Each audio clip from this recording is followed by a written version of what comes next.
What up? What up? We are covering rookie linebackers today. We're going to be looking at the interior linebackers. If you want to see the edge rushers, you want to see D-line, we got that video posted. Just go back a few. We got the rookie DBs posted as well. Go check that out. But today, we're talking linebackers, and let's get down to biz. On the previous episodes, we did talk about Dallas Turner and Chris Braswell, both out of Alabama. We're not going to be focusing on them today. We're going to be focusing on some of these other guys here. We're starting off with Edgerrin Cooper out of Texas A&M. Now you look at the height, 6'2", 55th percentile there.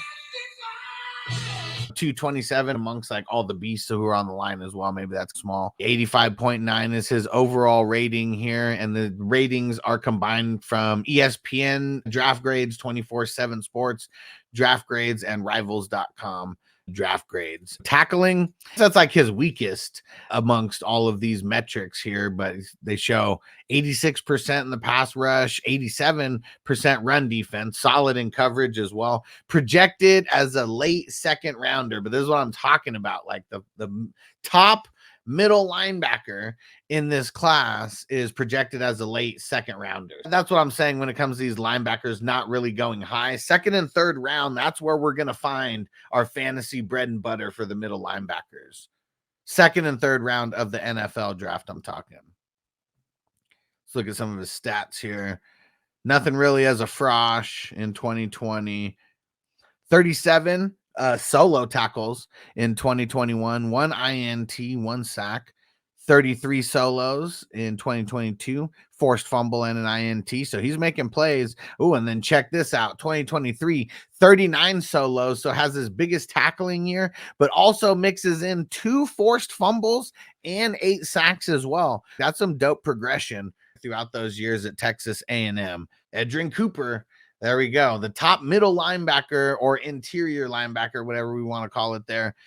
And that'll be the guy that we'll be looking for somewhere in the second round. The guys who I will be targeting more for fantasy football are going to be the guys who have a clear path to starting. If you're drafted in the second and third round, there's a whole bunch of reasons on why a guy like this could compete for the starting job in year one. Just depends on where he goes. We got some lineage here. Jeremiah Trotter Jr. out of Clemson, box LB, 6 foot 230, not the tallest guy, very fast, 4.6 40, 85.8 overall rating. So again, just like Cooper, tackling looks like to be his weakest metric, and it's probably just because he's a little bit smaller. Maybe that's why they're downgrading him on the tackling. Pass rush, run D, and the coverage all looks like off the charts here as far as like an interior linebacker would go. Also projected as a late second rounder. 30 games in college, over 1,300 snaps. So he was on the field a lot for Clemson. As a frosh, nothing much there. 9 solos and 1 sack. But look at the jump from freshman to sophomore year. From 9 solos to 49 solos, 1 forced fumble, 7 sacks, 2 INTs, and he housed one of those as well. Next year after that, 2023, 54 solo tackles, nose for the ball. That's for sure. And this is what we want. We're looking at these stats compared to all the other guys' stats. The solo tackles is what we want. And Jeremiah Trotter Jr. off the charts with his stats, 54 solos, 2 forced fumbles, 6 sacks, 2 INTs, and he took one of them back for a tug in 2023 as well. He might be number 1 on all of our linebacker lists when it's all said and done, as far as we got the lineage, and then let's see where he actually goes. Stats don't lie, and he was padding every single stat that he could. Jeremiah Trotter Jr. out of Clemson. He's number 2 on the interior linebackers. Peyton Wilson out of North Carolina State, 6'4", 89th percentile there. 234 pounds, 27th percentile for a 4.5 40. 85.3 out of 100 on the rating. A little bit different for this guy. They're saying he's got that tackling fuel.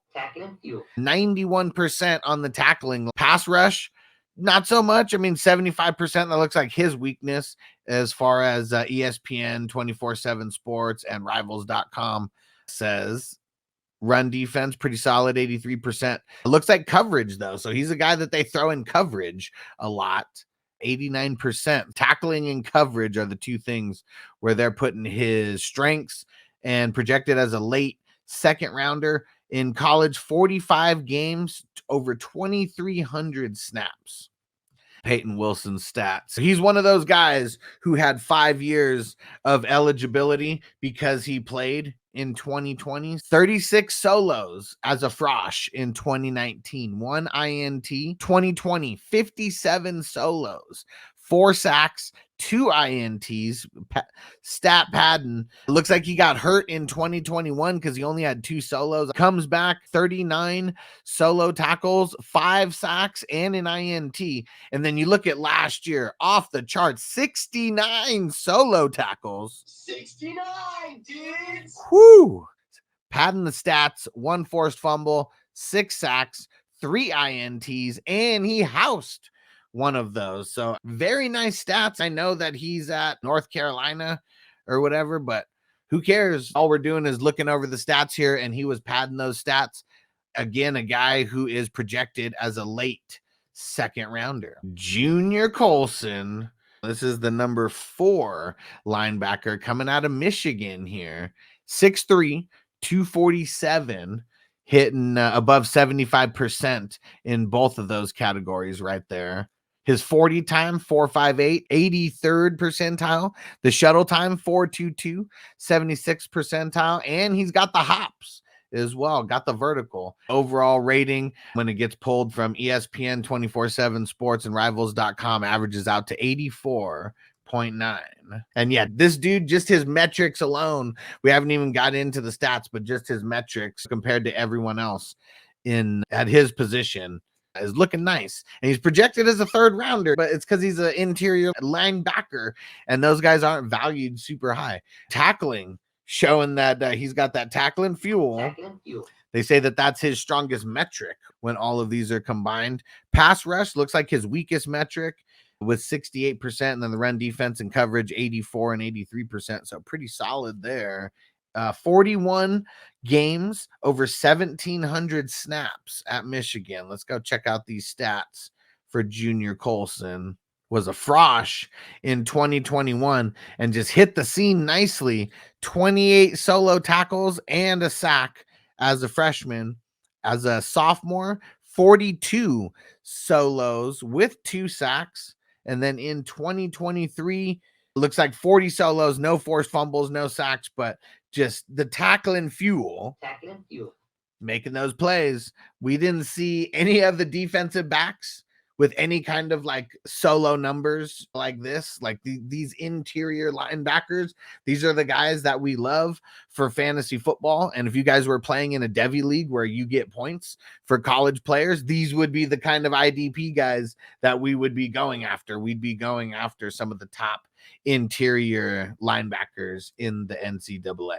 We'll just recap real quick. So we had Edrin Cooper, top interior linebacker in the class. Dallas Turner and Chris Braswell, those we're considering those guys edge rushers. So they're technically on this list because they're technically linebackers, but totally different for fantasy football. Jeremiah Trotter, he might be the number 1 guy for me. We're splitting a hair with 85.9 and 85.8 anyways. Jeremiah Trotter might be the top guy for me in this class as far as like right now. Let's see how to pronounce this. Out of Notre Dame, Marist Lufau? Not sure how to pronounce it, but number 5 on the list here. We got a Uso out of Notre Dame, a box LB, 6'2", 239, 84.3 as far as the overall rating goes. Okay, the tier break, I would say, comes here, at least the way that these scouts at ESPN, 24/7 Sports, Rival.com, the way that they're ranking these guys as far as their metrics, that had to be a tier break after Junior Colson there, because his metrics here, Tino said Lufu. Okay, thank you, Lufu.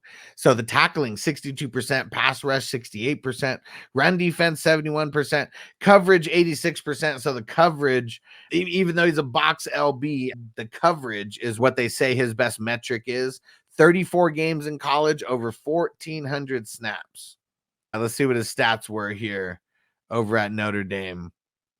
2020, 10 solos, 1 sack. Must have got injured in 2021 because I don't see any stats here from him there. But in 2022, 22 solos, 1 sack, 1 INT, getting it done a little bit everywhere. In 2023, 23 solos, 1 forced fumble, 3 sacks. Marist Lufu. There is the first half of the top 10. That's where all the money's going to be. It's going to be right there in fantasy. Is going to be in the top 4 or 5 guys at linebackers. Those are guys that you need to target in your rookie draft. It depends on where these guys go. That's what this all comes down to. We're going to skip over a guy like Javon Solomon, who's an outside linebacker, edge rusher, and we're going to jump to Tyrese Knight out of UTEP, 6 foot, 235. They got him as an overall rating, 83 out of 100, projected to go somewhere in the 4th round. 45 games, over 2,700 snaps. Let's see what that equated to stats-wise for the kid. 2020, 26 solos, 1 sack. In 2021, 58 solos, 2 forced fumbles, 2 sacks, and an INT. Okay, so doing it all. And then next year after that, 50 solos, 3 forced fumbles, 1 sack, 1 INT. And 2023, 84 solo tackles. That is the highest total that we've seen. I don't care what kind of conference you play in. Like, it really doesn't matter. Like 84 solos in maybe like 12 games. That is a shitload of tackles, a forced fumble, and 5 sacks. So even increased his sack numbers anyways. So there you have it. Tyrese Knight, projected 4th rounder in the NFL draft. We got an Ohio State guy here, Tommy Etchenberg. Box LB, 4'6", 40. 69, dudes. Height 6'2", 55th percentile. 239, 82.3 out of 100 here. So his metrics a little bit higher here. He is projected as a 4th rounder, but metrics a little bit higher than the last 2 guys here. Tackling 86%, run defense 82%, pass rush 74%, coverage 68%. Straight up box safety who's getting in there on run D. Projected 4th rounder, 38 games, over 1,700 snaps at Ohio State. Let's see how it equated to in the stats. 2020, really nothing that year.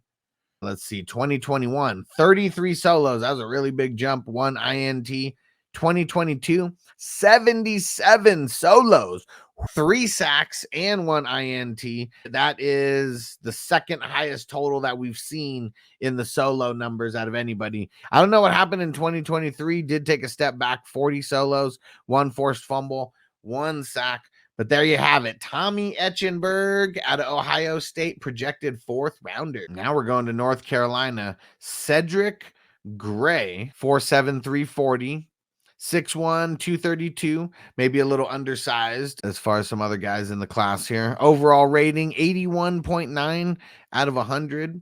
69% in the tackling. 69, dude. That looks like his weakest metric. Pass rush, 79%. Run D, 73%. And in coverage, that's his strongest metric, they say. Projected 5th rounder, 39 games, over 2,400 snaps. So that he was on the field a lot for North Carolina. Let's see. 2020, no stats to talk about. 2021, 52 solos, 1 forced fumble, 3 sacks, 2 INTs. 2022, 82 solos. Woo! 82 solos, 3 forced fumbles, 1 sack, 2 INTs, padding the stats everywhere. In 2023, 64 solos, 2 forced fumbles, 5 sacks, and an INT. Number 9 guy here, Tyron Hopper out of Missouri. 6'2", 221, 4'5", 40, rated 80.7 out of 100. For him, they're showing his tackling and coverage is his worst metrics here. 53% tackling, 57% on the coverage. As a pass rusher, though, and in the run D, 76% and then 69% in the run D. 69, dudes. Projected 5th rounder, 41 games, almost 1,800 snaps. Let's see how that equated to stats wise for Tyron Hopper. Okay, someone who also played 2020, who got the extra year eligibility for that. 2019, just 1 solo. 2020, 5 solos, 1 sack. 2021, that's where it got stepped up. 32 solos, 1 forced fumble, 3 sacks. In 2022, 60 solos, 1 forced fumble, 3 sacks, 1 INT. In 2023, 36 solos, 3 sacks. Took a little bit of a step back as far as like the solos in 2023, but that's 3 solid years of work. 32 solos, 60 solos, and then 36 solos, and then averaging 3 sacks every single year. That was like his second sophomore year through his senior year. Tyron Hopper, projected 5th rounder. One more guy here. Okay, out of Washington. And this is okay. So there's only 10 interior linebackers who they have rated over 80. And this is Edifancio, something like that, out of Washington. Let's see what we got here. 6 foot, 239, 4.6, 540, 80.5 out of 100 rating. Even nicer metrics than a few of the guys before. So coverage, that looks like that's what they're saying his bread and butter is. 90%. Tackling and pass rush, both 75%, and run defense, 71%. Anything that is 70 or above, I would assume is just like solid enough. They're not saying that they're trash. If it's below, if it's in the 50s and the 40s, that's got to be trash. So I even assume 60s, that's probably like below, a tiny bit below average of the amongst the crop of guys here. Also projected a 5th rounder, 35 games, 1,390 on the total snaps there. So nearly 1,400 snaps. Let's see how it equated as far. Damn, look at this. So he, 6 years here. How did this happen? Edefuan Aloficio. I don't even know how to fucking say it. We're going to figure out how to pronounce this dude's name. He might warrant some respect. Who knows? We'll see where he goes in the draft here. 2018, he had 2 solos and 2 forced fumbles. 2 solos and 2 forced fumbles. He's swacking fools out there. 2019, 29 solos, 1 forced fumble, 3 sacks. Oh, he redshirt. He had to, yeah. Nah, I don't know. If he would have redshirted, he wouldn't even have any stats like it all. So how did this work out? In 2020, 31 solos, 1 forced fumble, 1 sack. In 2021, 25 solos. In 2022, he must have got hurt or something, 4 solos. And then in 2023, 58 solos, 1 forced fumble, 3 sacks, 1 INT. And that INT, he housed it, took it all the way back for a touchdown. Edefuan Alofocio. I'm not even sure how to pronounce it. I'm sorry. I'm sure I'm disrespecting him. And it looks like he'll kick my ass and all of ours. So, yeah, there we go. We'll be talking about some of these other guys later, but it looks like we got some Michigan cats here, another Notre Dame guy, LSU guy. We'll be talking about some of these guys over the next couple weeks. So just make sure that you guys are tapped in everywhere. YouTube, Facebook, Twitch, everywhere. If you're watching on YouTube, just click that other video, go watch the next one. Keep the rookie train going. Peace out.